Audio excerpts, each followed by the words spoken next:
அனைவருக்கும் வணக்கம். India sisters கிச்சனுக்கு உங்களை வரவேற்பது லதா அண்ட் அம்மு. இன்னைக்கு நாம செய்ய போறது எல்லாருக்கும் பிடிச்ச ஆல் டைம் ஃபேவரட்டான பன்னீர் பட்டர் மசாலாங்க. பன்னீரை வச்சு என்ன வெரைட்டி வேணா பண்ணலாம். ஆனா அதுல முதல்ல இருக்கிறது பன்னீர் பட்டர் மசாலா தான் நான் நினைக்கிறேன். நீங்க என்ன நினைக்கிறீங்கன்னு கமெண்ட்ஸ்ல சொல்லுங்க. இப்போ செய்ய போலாங்களா? அதுக்கு முன்னாடி இந்தியா சிஸ்டர்ஸ் கிச்சன் சேனலை சப்ஸ்கிரைப் பண்ணி வச்சுக்கோங்க. பக்கத்தில் இருக்கிற பெல் ஐக்கானை ப்ரெஸ் பண்ணி வச்சுக்கோங்க. அப்போ தான் நாங்கள் போடுற வீடியோஸ் உங்களால் உடனே பார்க்க முடியும்.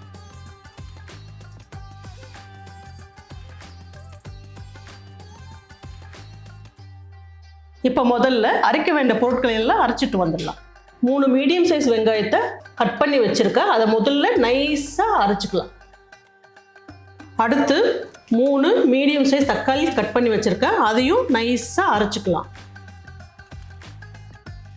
இப்போ 20 முந்திரியும் 1 டேபிள் ஸ்பூன் கசகசாவையும் நான் ஒரு அரை மணி நேரம் தண்ணியில் ஊற வச்சிருக்கேங்க. அதையும் நைஸாக அரைச்சி எடுத்துக்கலாம். இப்போ முதல்ல ஒரு பேன் வச்சு அதில் 6 டேபிள் ஸ்பூன் இல்லைங்க, கொஞ்சம் எக்ஸ்ட்ராவே ஊற்றுறேன். ஏன்னா நம்ம பன்னீரை லைட்டாக ஃப்ரை பண்ணி எடுக்கணும். நான் 400 கிராம் பன்னீர் எடுத்துருக்கேன். நீங்கள் 200 கிராம் கூட எடுத்தால் ஒன்றும் பிரச்சனை இல்லை. நான் 400 கிராம் எடுத்து இது மாதிரி கட் பண்ணி வச்சுருக்கேன். இது இப்போ இதில் போட்டு லைட்டாக ஃப்ரை பண்ணி எடுத்து சுடு தண்ணியில் போட்டுக்கலாம்.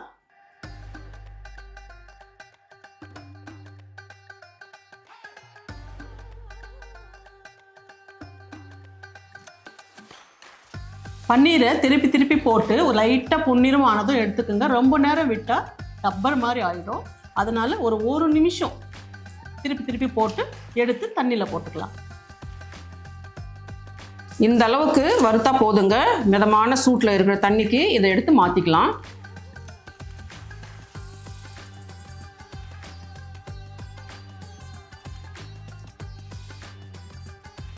இப்போது பன்னீர் ஃப்ரை பண்ண எண்ணெயிலேயே ஒரு பிரிஞ்சி இலை, 2 ஏலக்காய் போட்டு அதோட நாம் நைஸாக அரைச்சி வச்சுருக்கிற வெங்காய விழுதை போட்டு நல்லா பொன்னிறமாக பச்சை வாசனை போக ஃப்ரை பண்ணிக்கலாம்.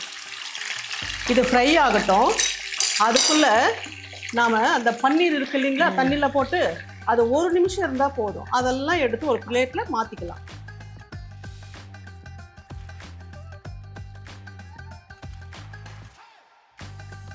இந்த பன்னீர் பாருங்கள், அந்த வார்மான வாட்டர்லேருந்து எடுத்ததுக்கப்புறம் எவ்வளோ சாஃப்டாக இருக்குது. இந்த மாதிரி கொஞ்சம் ப்ரௌனாகவும் இருந்தால் தான் நம்ம கிரேவியில் போடும்போது உடையாமல் இருக்கும். அதே சமயம் சாஃப்டாகவும் இருக்கும். அது மாதிரி பார்த்து எடுத்துக்கணும்.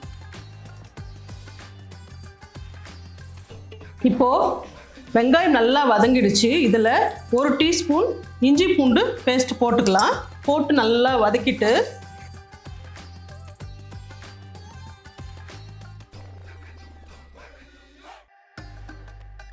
அதோட 3 மீடியம் சைஸு தக்காளியை நல்லா அரைச்சி வச்சுருக்கோம் இல்லைங்களா, அதையும் போட்டுக்கலாம். இதுவும் நல்லா வதங்கி பச்சை வாசனை போகட்டும். அது வரைக்கும் வதக்கி விடலாம்.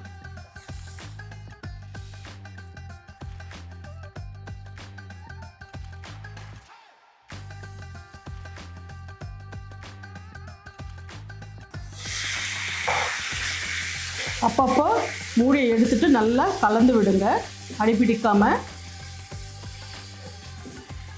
எண்ணெய் பிரிஞ்சு வர்ற வரைக்கும் வதக்கிக்கணும் இல்லைம்மா? ஆமாம். இப்போது இந்த அளவுக்கு நல்லா வதங்கி எண்ணெய் பிரிஞ்சிருக்கு பாருங்கள். இந்த ஸ்டேஜில் நாம் மிளகாய் பொடி ஒரு 1 டேபிள் ஸ்பூன் எடுத்து வச்சுருக்கேன். இதையும் போட்டுக்கலாம். 1 டேபிள் ஸ்பூன் தனியா, 6 டீஸ்பூன் மஞ்சப்பொடி, 6 டீஸ்பூன் கரம் மசாலா, 1 டீஸ்பூன் சர்க்கரை, 1 டீஸ்பூன் உப்பு. இது எல்லாம் போட்டு இதுவும் பச்சை வாசனை போக நல்லா வதக்கி எடுத்துக்கலாம். அம்மா, ஆக்சுவலாக இந்த பன்னீர் பட்டர் மசாலா ஒரு பஞ்சாபி டிஷ்ஷு. ஆனால் எல்லாருக்கும் ரொம்ப பிடிக்குது பாரு. ஆமாம், பெரியவங்க சின்னவங்க அப்படின்னு எல்லாருக்கும் ரொம்ப பிடிக்குது. ஆக்சுவலாக இது யூனிவர்சல் டிஷ்ஷுன்னு கூட சொல்லலாம். ஆமாம். இது நான்வெஜ்ஜில் நம்மளுக்கு சிக்கன் எப்படி ஸ்பெஷலோ அப்படி வெஜிடேரியனில் பன்னீர் தான் ஸ்பெஷலாக இருக்குது. ஆமாம். ஹோட்டல் போன உடனே மெனுவே பார்க்க வேண்டியதில்லை, அப்படியே பன்னீர் பட்டர் மசாலா அப்படிங்கிறாங்க எல்லாரும். இப்போது மசாலா நல்லா வதங்கிடுச்சுங்க.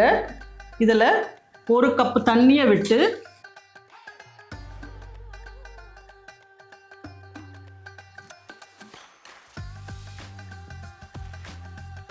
நல்லா கலந்து மூடி ஒரு 5 நிமிஷம் வேக விடலாம்.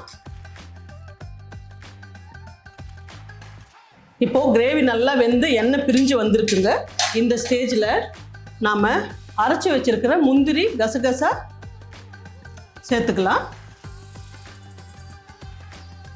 அதோட நான் 50 கிராம் பட்டர் எடுத்து வச்சுருக்கேன். அதில் பாதியை இப்போ சேர்த்துடலாம். சேர்த்து அதையும் கலந்து விட்டுக்கலாம். கலந்து நல்லா ஒரு 2 நிமிஷம் நல்லா கொதிக்க விடலாம்.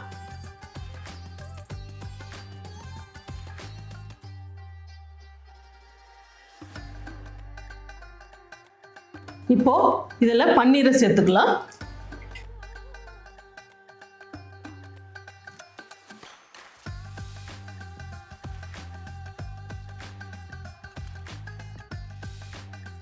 இப்போ பன்னீர் போட்டதும் நல்லா கலந்து ஒரு நிமிஷம் கொதிக்க விடலாம்.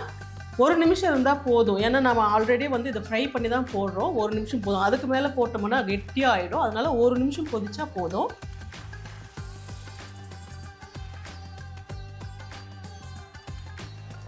இப்போது இதில் 1 டேபிள் ஸ்பூன் கஸ்தூரி மெத்தி தூவி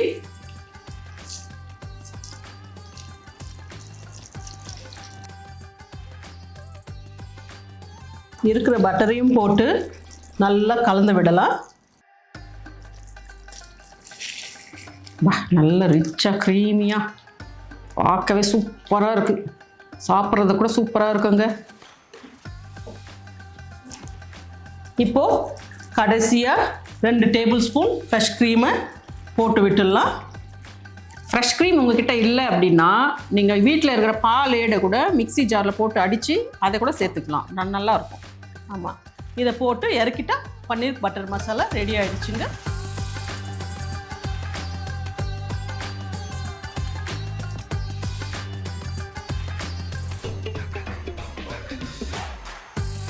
நிறைய விதமாக பன்னீர் பட்டர் மசாலா செய்வாங்க. ஆனால் நீங்கள் இதே மாதிரி செஞ்சு பார்த்துட்டு எப்படி இருக்குன்னு கமெண்ட்ஸில் வந்து சொல்லுங்கள். இந்த வீடியோ உங்களுக்கு பிடிச்சிருந்ததுன்னா லைக் பண்ணுங்கள், ஷேர் பண்ணுங்கள், கமெண்ட் பண்ணுங்கள். இதே மாதிரி இன்னொரு நல்ல ரெசிபியோட அடுத்த வீடியோவில் பார்க்கலாம். நன்றி, வணக்கம்.